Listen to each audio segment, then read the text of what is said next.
harvest awaits. Luca took a deep breath and gingerly opened the door, steeling himself for Gran's wrath.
Luca was alone. The house was empty.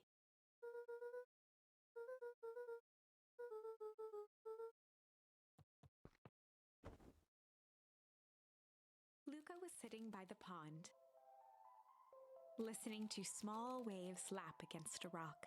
His father sat in a folding chair in front of him. Without turning, he spoke. "Why don't you grab me some nice bait?" "Sure thing, Dad." Luca hopped over to the tackle box and popped open the lid. Inside was a rolling, buzzing mass. "We're fishing with bees?" Luca's father gave a warm chuckle. "Well, you catch more fish with bees than honey. Pick us out a good one." Luca closed his eyes and plucked out a bee.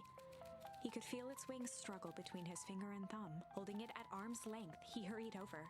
His father deftly baited the hook and examined his work. "Interesting choice." With a practiced flick of the wrist, the line buzzed in a graceful arc. The water accepted it without a splash or ripple. The wrong choice. But I respect it. The pond began to freeze over. Sometimes we gotta make the wrong choice before we can make it right. Pallid ice propagated across the still surface with an alarming speed. Luca scrambled back as the ground beneath him turned cold. "Dad, I don't understand." "Sorry, kiddo. Understanding isn't always part of the deal." The relentless ice shot through the fishing line toward his father. "Dad, look out!" His father casually wound the reel. "None of it's your fault, you know. Never was." "Dad, we have to go." Luca grabbed his father's shoulders, trying to pull him away. "Please, you have to run." The ice crackled as it spread across his father's hands. "That's the thing about fishing, Luca." His chest began to crystallize. "You toss your hook in, and you never know what you're gonna pull out." A shock of searing cold ran up Luca's arms. He gave one last desperate tug. The chair tipped backwards in a single frozen mass. Luca tried to stop the momentum, but it was too late. He watched the icy form of his father slam into the hard ground, shattering into 1,000 pieces that crowded around his feet. "Dad, I don't understand. What does all this mean?" The gentle rustle of leaves was the only reply.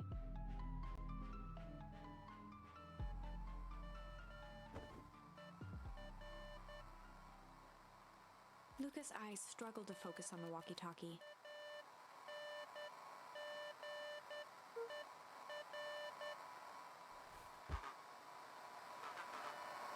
Faintly, he could hear Rollo amongst the noise.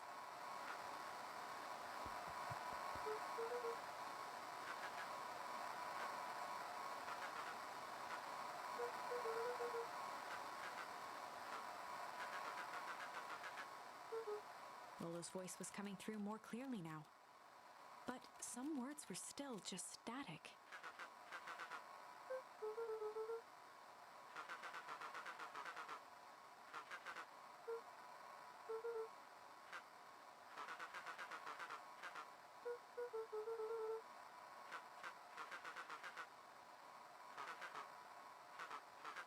The signal went silent. Luca held still, waiting for a response, his pounding heartbeat marking the passage of time. Lolo's voice began to fade.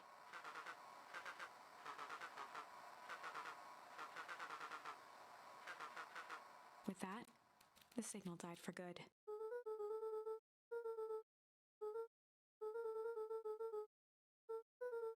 Luca grabbed the walkie-talkie and sprinted to the treehouse.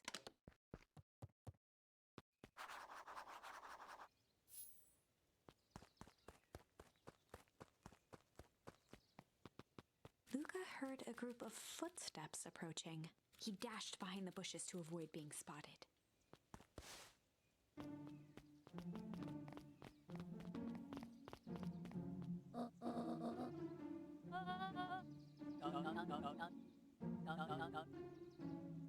Mr. Tolliver paused, shifting his eyes to one side.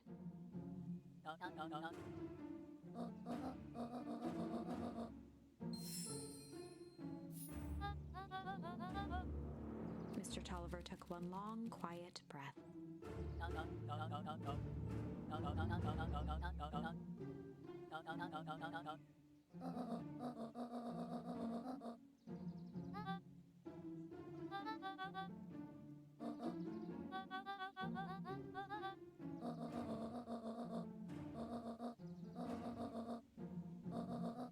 The three shared a determined look.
The two boys shared a mischievous grin.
Luca could only see a cloaked shape behind the rocket.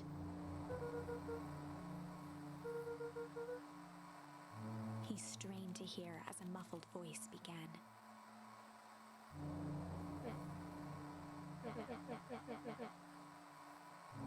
Fear gripped Luca's throat.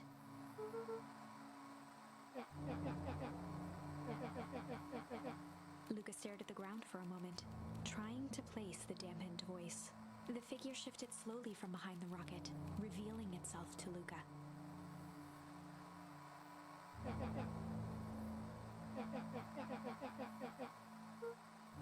Luca reached over empathetically. Iggy's tone jolted to dejected anger. Luca slumped to the ground, overwhelmed by guilt.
Iggy slumped to his knees.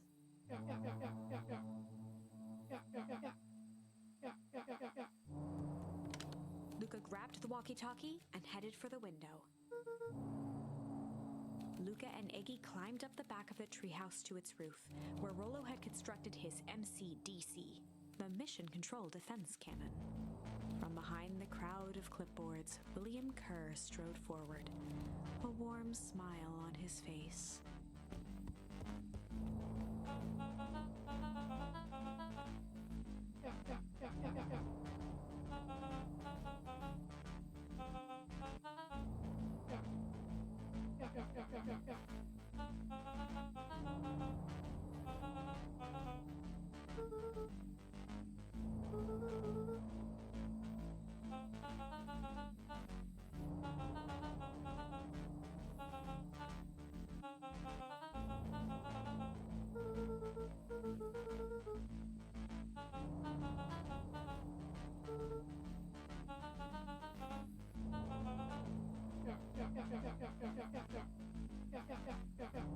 Kerr's smile faltered.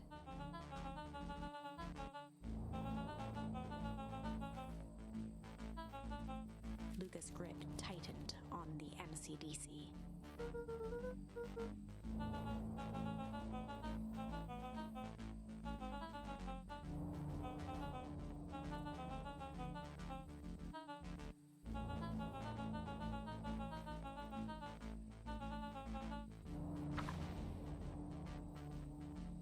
Luca's mind raced. He was caught in a trap. What do you do when there's no hope? He wiped his cheeks with a sleeve. What are you gonna do, Luca?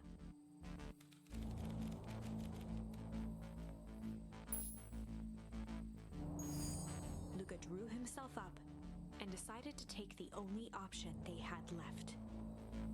Fight. He swung the Mission Control Defense Cannon around, aiming it confidently at the smirking face of William Kerr.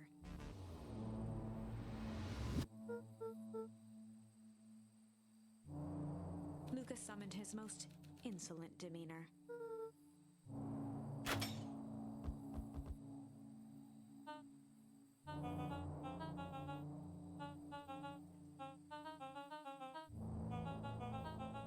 Kerr turned his back on the two boys.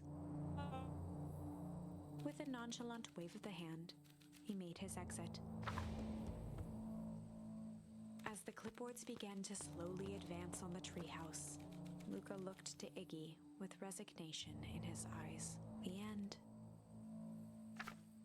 That calculated quickly. Maybe discretion was the better part of valor here. Let's put a pin in this for now.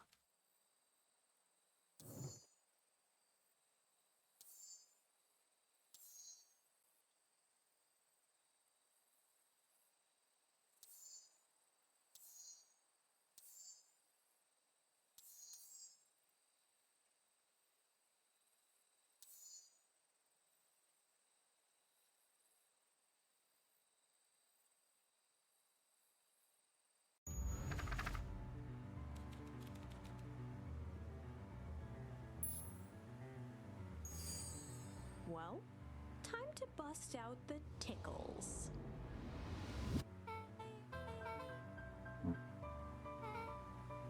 Beck lunged forward and began to tickle under Tish's arms.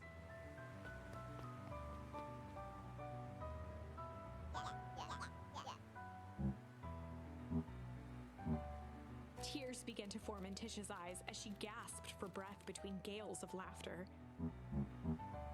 Beck redoubled her efforts until Tish finally had had enough.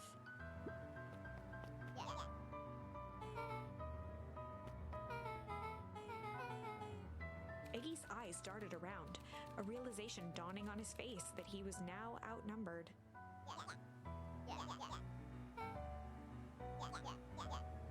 Iggy kicked at the puddle before making his escape.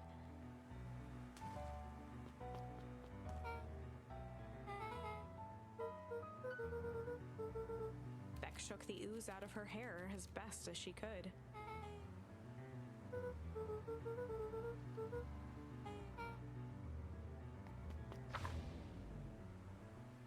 Chapter 4. The Best Policy.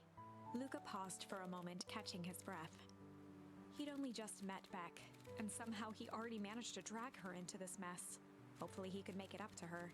But finding Rollo was his primary concern.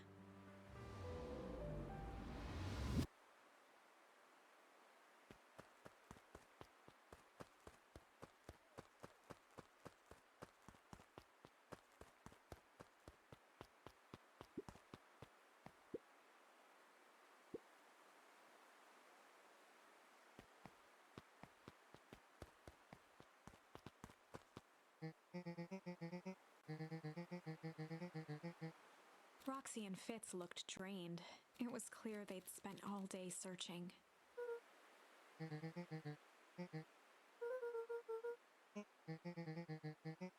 Roxy's temper could often be dismissed as the impatience of an older sibling, but this was the most intense Luca had ever seen her. Her eyes were wild and unfocused, looking straight through Luca. In a torrent of rambled words and tears, Luca broke down.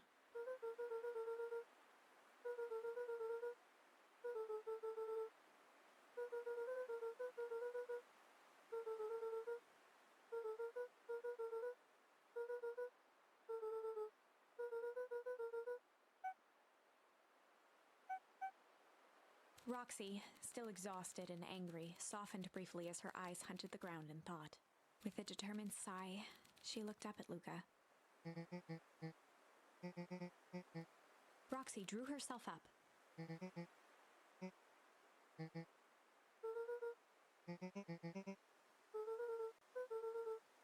Roxy tried to think of the safest place to send Luca.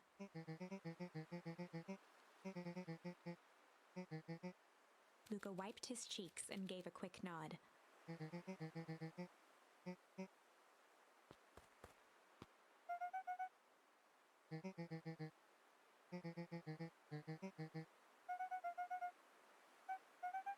Looking into the puddle, Roxy rubbed her arms to warm up.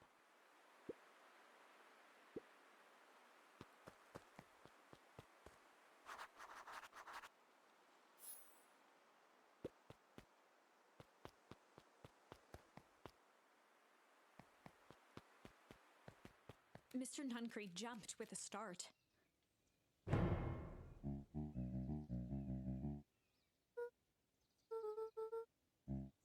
Luca motioned to the phone booth.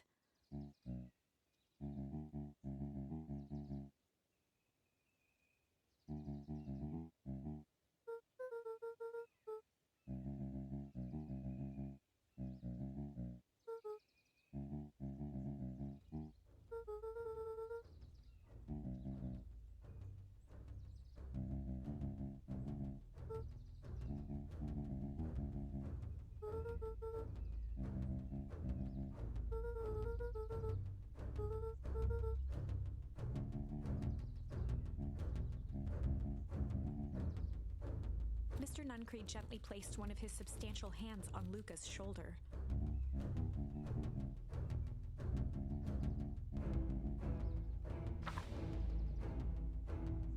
Luca peered up at Mr. Nuncreed.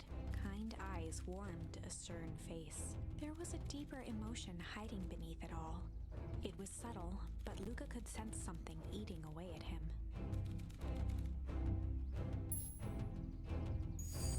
There was a shame lurking behind those eyes. A deep sadness. If Mr. Nuncreed was that worried about Rollo, maybe he could help.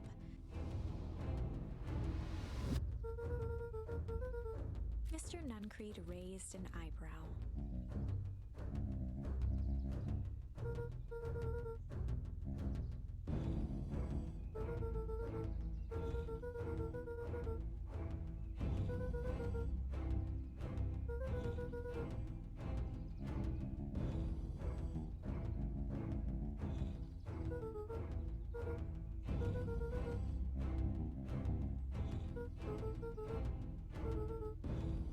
Mr. Nuncreed's shoulders slumped.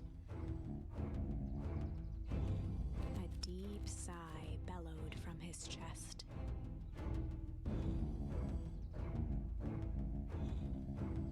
Luca attempted to take a step back, but Nuncreed's hand clamped down on his shoulder.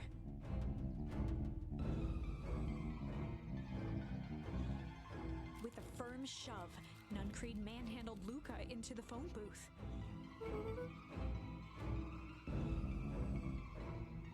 The door latched shut with a mechanical hiss.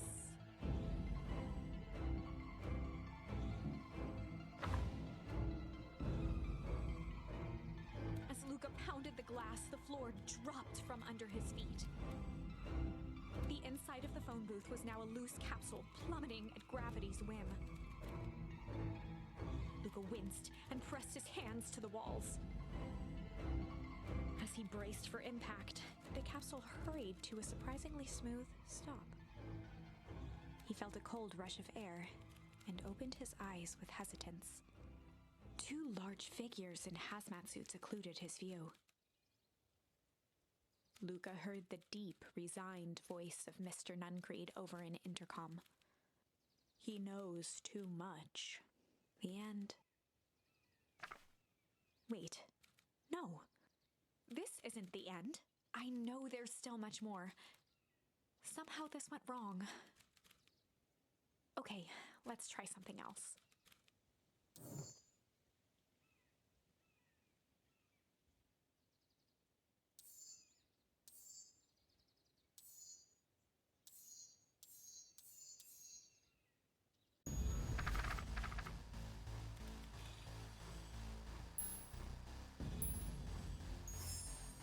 This is a story about struggle. Luca could hear a machine humming somewhere nearby. He felt around wildly, searching for something, anything that could help. His hands found a hard object, maybe a tile? He yanked it free, lifting the cold stone. Let me go!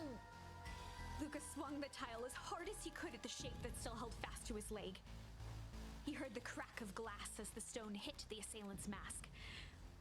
With a muffled yelp, the hand let go. Luca was free and scrambled to the door. He never looked back once on the long run home. Chapter 3. Everything's fine.